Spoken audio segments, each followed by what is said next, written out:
Nous allons nous rappeler de ce que nous avons chanté. Ô mon âme, exalte, chante.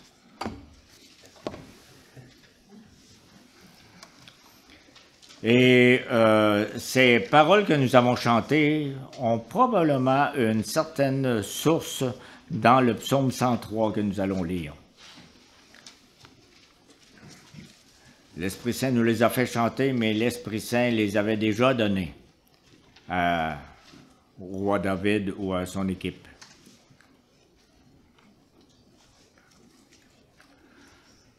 Prions notre Dieu. Oui, Seigneur, comme nous venons de le chanter, que la gloire te soit donnée. Viens, Seigneur, bénir cette partie de nous que tu veux avoir vers toi, que nous voulons tourner vers toi, et que nous avons besoin de ton aide pour le faire. Oui, Seigneur, que ton esprit vienne parler à notre âme, vienne parler à notre cœur, et nous tourne tout entier vers ta parole sainte. Au nom de Jésus. Amen. Psaume 103. Bénis l'Éternel, mon âme, que tout ce qui est en moi bénisse son saint nom. Bénis l'Éternel, mon âme, et n'oublie aucun de ses bienfaits. C'est lui qui pardonne toutes tes fautes, qui guérit toutes tes maladies. C'est lui qui délivre ta vie de la tombe, qui te couvre de bonté et de compassion. C'est lui qui rassasie de bien ta vieillesse, qui te fait rajeunir comme l'aigle. L'Éternel fait justice, il fait droit à tous les opprimés. Il a fait connaître ses voies à Moïse, ses hauts faits aux enfants d'Israël. L'Éternel fait grâce, il est rempli de compassion. Il est lent à la colère et riche en bonté. Il ne conteste pas sans fin et il ne garde pas éternellement sa colère. Il ne nous traite pas conformément à nos péchés. Il ne nous punit pas comme le mériteraient nos fautes. Mais autant le ciel est élevé au-dessus de la terre, autant sa bonté est grande pour ceux qui le craignent. Autant l'Orient est éloigné de l'Occident, autant il éloigne de nous nos transgressions. Comme un père a compassion de ses enfants, l'Éternel a compassion de ceux qui le craignent. Car il sait de quoi nous sommes faits. Il se souvient que nous sommes poussière. L'homme, ses jours sont comme l'herbe. Il fleurit comme la fleur des champs.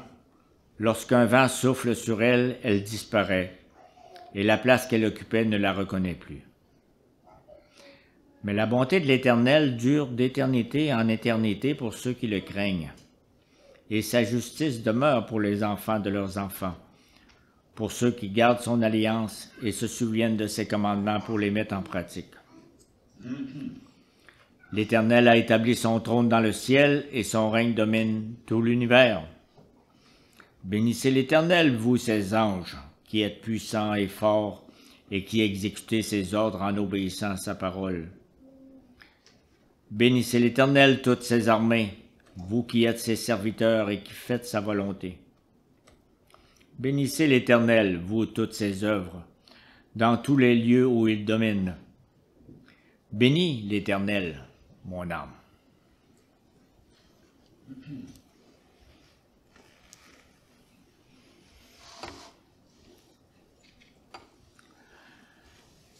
Comment allez-vous ce matin?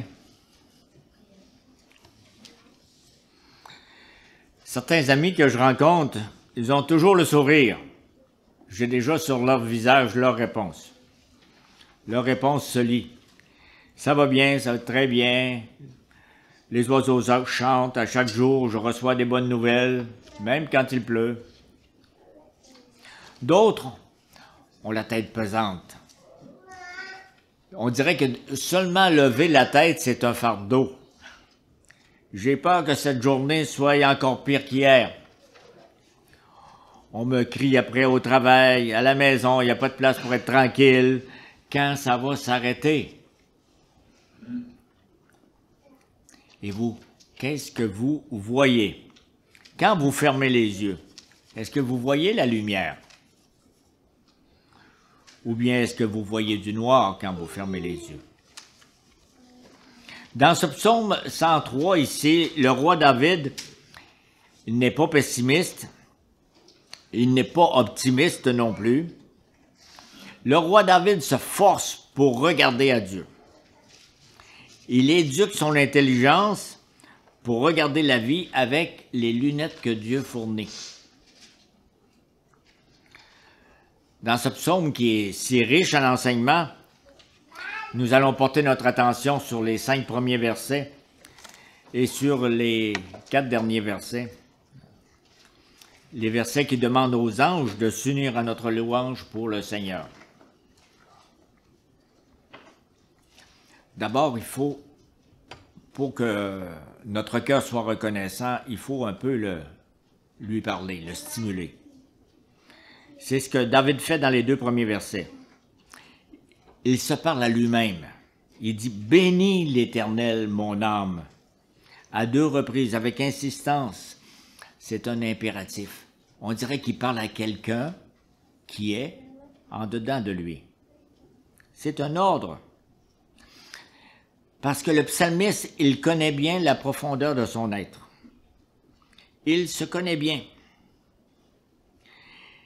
Il est en train d'avouer, en parlant comme ça à son âme, là, il est en train d'avouer que se tourner vers le Seigneur, c'est pas naturel. Ce qui vient tout seul, c'est « Oh, je me sens drôle, de quoi j'ai besoin, c'est je, me, moi ». Ça ne vole pas haut, le naturel. N'est-ce pas que nous avons besoin de parler à ce moulin à paroles, ce moulin à images qui tourne en dedans de nous, puis qui tourne autour de toujours moi et ma vie. Arrête de tourner en rond autour de toi-même, qu'on devrait lui dire. Lève les yeux un peu, lève les yeux vers le ciel. Ouvre l'oreille au Créateur qui veut te parler. Rappelle-toi de Jésus. Tu sais ce qu'il a fait pour toi? Il t'a sauvé. Laisse entrer l'Esprit qui veut continuer la sanctification déjà commencée. Nous voyons ici juste dans ces deux premiers impératifs que nous avons besoin de réveiller l'enfant de Dieu qui est emmitouflé en dedans de nous-mêmes. Nous avons besoin de le réveiller. Le deuxième verset que nous avons, c'est plutôt un conseil, je dirais, pédagogique. N'oublie aucun de ses bienfaits. Avant de chanter à plein poumon, avant de répéter aux personnes que tu rencontres que Dieu est bon, revenons à une faculté qui est commune à tout le monde. Revenons à la mémoire. Revenir un peu à hier, à la semaine dernière, à mes 20 dernières années. Pas revenir pour se raconter des histoires. « Ah, dans mon temps, c'était tellement mieux quand j'étais jeune. » Non, non. Revenir simplement à ce que tu as déjà reçu du Seigneur. Revenir au changement que Dieu a opéré dans ta vie. Et ces bienfaits ne ressemblent pas à une grosse boîte cadeau avec un beau ruban qui l'enveloppe. Ces bienfaits, ce sont des faits, des actions de Dieu. Ce sont des bonnes actions de Dieu, des gestes de Dieu qui ont fait du bien. Je pense qu'il faut se forcer pour revenir à ça. Parce que nous sommes naturellement esclaves de la tendance à oublier. Pourtant, dans le fond de moi, ce que je n'oublie jamais, c'est les fautes des autres. Quelqu'un qui m'a fait du mal, je conserve ça précieusement dans un coin de ma mémoire, même si ça s'est passé il y a 20 ans. Mais les interventions du Seigneur en ma faveur, je trouve souvent qu'il en a fait plus pour les autres que pour moi. Et je me surprends à ressembler au peuple d'Israël dans la terre promise, ce que nous avons lu tantôt dans Deutéronome, que je relis, Deutéronome 6. L'Éternel, ton Dieu, va te faire entrer dans le pays qu'il a juré à tes ancêtres, à Abraham, Isaac et Jacob de te donner. Tu posséderas de grandes et bonnes villes que tu n'as pas construites, des maisons pleines de toutes sortes de biens et que tu n'as pas remplies, des citernes que tu n'as pas creusées, des vignes et des oliviers que tu n'as pas plantés. Lorsque tu mangeras à satiété, fais bien attention de ne pas oublier l'Éternel qui t'a fait sortir d'Égypte, de la maison d'esclavage. Vous voyez pourquoi ça a été dit et redit et que ça nous est redit. C'est un reproche tellement souvent répété dans l'Écriture, dans l'Ancien Testament. Reproche, une mise en garde contre l'ingratitude. Vous savez de quoi je parle parce que vous vivez en famille, vous êtes soit parents, soit enfants, vous savez ce que c'est. Les Hébreux ont pris cette direction et se sont enfoncés dans bien d'autres malheurs, dans des soupçons. Ah! Et si Dieu veut notre malheur? Ils se sont emmurés dans des comparaisons, même des accusations. Ah, le pharaon d'Égypte, il était bien meilleur que le Dieu de Moïse. C'était bien il y a quelques années quand on était en train de travailler pour les Égyptiens. Est-ce qu'il reste des racines de ce péché dans l'Église aujourd'hui? Cet avertissement, c'est écrit dans ma Bible à moi, et c'est pas seulement pour les Hébreux qui s'installaient dans terre promise. C'est un avertissement pour que je me souvienne des bienfaits de Dieu pour son peuple. C'est un avertissement pour que moi, en 2022, qui a été greffé à ce peuple de l'Alliance, je dise merci, en compagnie de mes concitoyens, des autres du même peuple. Aussi, nous remarquons au verset 2 que la louange avec David, elle est englobante. C'est pas, bon, dimanche de telle heure à telle heure, tu vas suivre ce qui est marqué dans le feuillet, là. Que tout ce qui est en moi n'oublie aucun de tes bienfaits. Trouvez quelque chose qui n'est pas là. David demande à toutes ses facultés de se coordonner dans le même projet, qui est de bénir l'Éternel.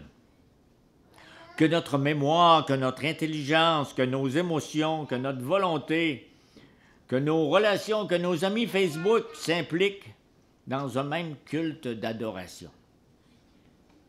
Tout ce qui est en moi se tourne vers toi.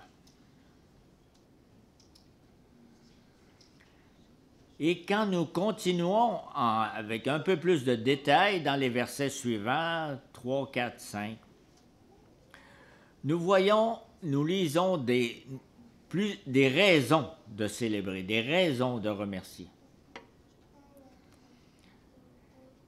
Moi, j'ai un chant qui me poursuit depuis plusieurs années, depuis que j'ai appris à connaître le Seigneur.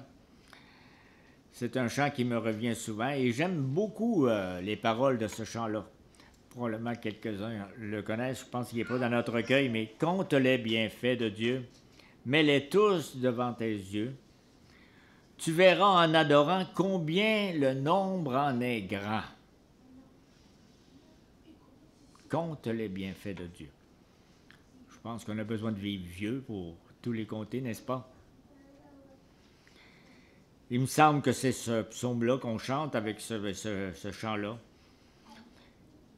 C'est dans le même esprit que David écrit ici. Demande aux actions de Dieu de parler à ta pensée. Éduque ton âme pour qu'elle n'écoute pas n'importe quoi, n'importe qui. Mais regarde et compte. Prends ton crayon, ton papier, compte les bienfaits de Dieu. Bien sûr, je dis merci pour les interventions fondamentales de Dieu dans mon existence, là où Dieu a changé mon existence. Nous lisons dans les versets 3, 4, 5, « C'est lui qui pardonne toutes tes fautes, qui guérit toutes tes maladies. C'est lui qui délivre ta vie de la tombe, qui te couronne de bonté et de compassion. C'est lui qui rassasie de bien ta vieillesse, qui te fait rajeunir comme l'aigle. » Vous voyez des énumérations ici, c'est lui, c'est lui, c'est lui, des progressions. Il est en train de compter les bienfaits de Dieu. Ici, nous sommes dans la poésie hébraïque. Et nous lisons deux ensembles de trois actions divines dans ces trois versets-là. En premier, le premier ensemble, le Seigneur pardonne, le Seigneur guérit, le Seigneur délivre de la tombe, de la mort. Nous reconnaissons ici quelque chose de très spécial par rapport à Dieu et à nous, les endroits préférés du Seigneur pour intervenir dans nos vies. Vous les connaissez, n'est-ce pas? Dans nos profondes misères, dans les endroits où on ne voit plus rien, on ne voit plus notre vie. La première misère profonde, d'abord dans le péché. Et c'est ce péché-là qui, ensuite, nous amène à la maladie, à la mort. Et on sait comment ça s'est produit. On n'a pas besoin de fouiller longtemps. Notre ancêtre, Adam, il a dit non à son Créateur. Il a continué sa vie dans les souffrances. Et la mort a mis un terme à sa vie. Et nous avons tous été des fils et des filles d'Adam, dans le péché, dans la maladie, dans la mort. Il y a un deuxième Adam qui est venu, le fils promis au roi David. On se rappelle de Jésus-Christ.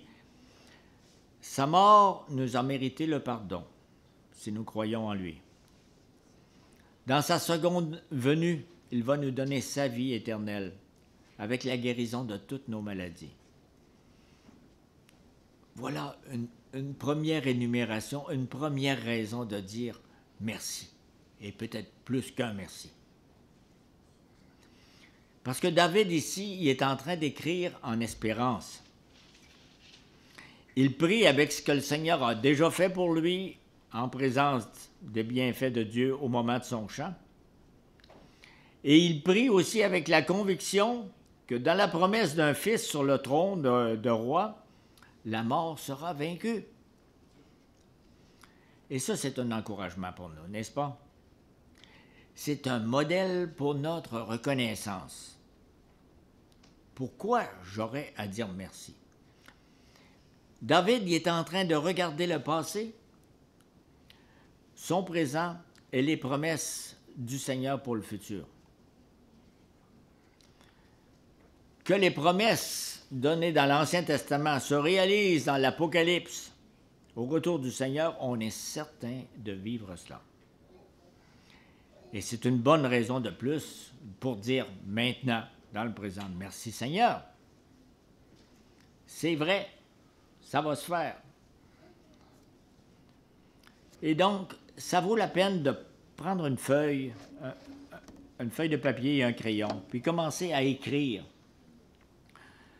ce que tu as reçu, ce que nous avons reçu du Seigneur, ce que Dieu a fait,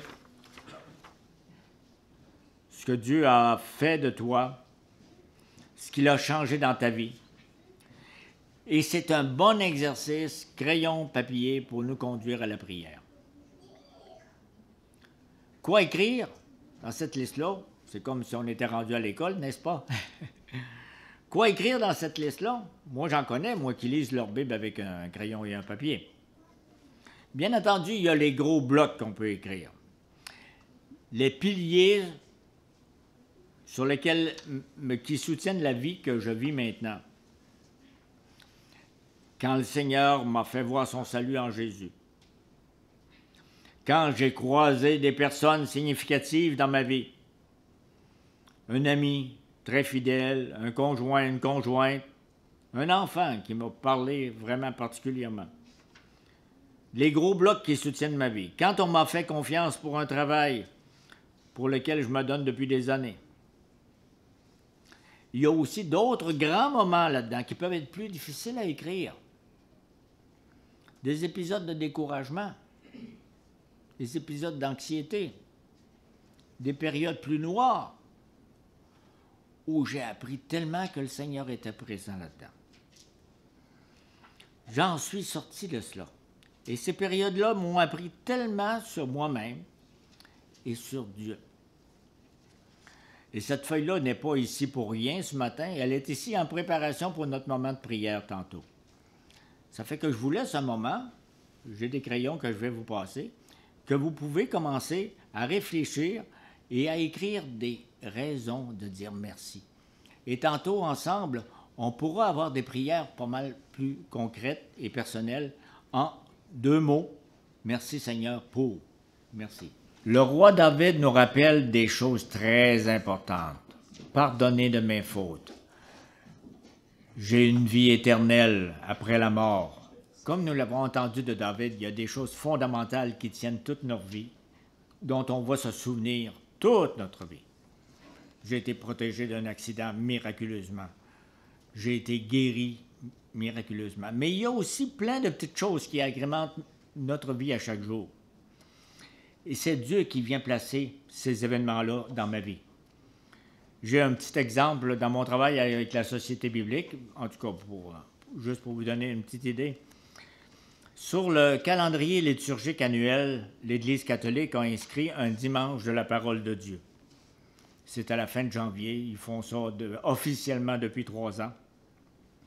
Mon collègue de travail, Jordan, et moi, on est seulement 2 à travailler, nous tenons à participer à la promotion de la parole au cours de ce dimanche-là. Mais notre temps est tellement occupé de ce temps-ci à répondre aux clients qui viennent au comptoir de la librairie que quoi organiser, surtout vers qui nous tourner pour solliciter une collaboration. On n'est pas là, nous autres, on messe le dimanche. Il est arrivé qu'à l'automne dernier, il y a une dame qui nous appelle. C'est une dame qui nous avait rencontrés dans un séminaire à l'université les années précédentes. Et cette dame-là fait partie d'une équipe provinciale qui organise une semaine de la parole. En réalité, c'est 10 jours de la parole de Dieu. Et parce qu'elle nous a déjà rencontrés, elle nous offre une soirée pour animer une activité œcuménique. Ça nous a un peu surpris. Mais nous saisissons l'occasion pour préparer un atelier biblique dans le modèle que nous faisons déjà. Mais la différence cette fois-ci, bien sûr, tout était en ligne. On ne peut pas commencer notre atelier en distribuant des Bibles à chacune, comme on fait d'habitude. Il y avait pas mal de contraintes en chemin jusqu'au soir où on se retrouve avec 60 participants, le mardi soir du 25 janvier. Et leur réponse à la fin de l'atelier, eux qui n'avaient jamais connu ça, ils disent « Hey, on n'avait pas assez de temps. » C'est comme si l'Esprit mettait de la vie dans les mots de la Bible quand l'un et l'autre partageaient ce qu'il avait lu, ce qu'il avait compris. Est-ce qu'on peut faire ça encore une fois? Quel beau clin d'œil du Seigneur.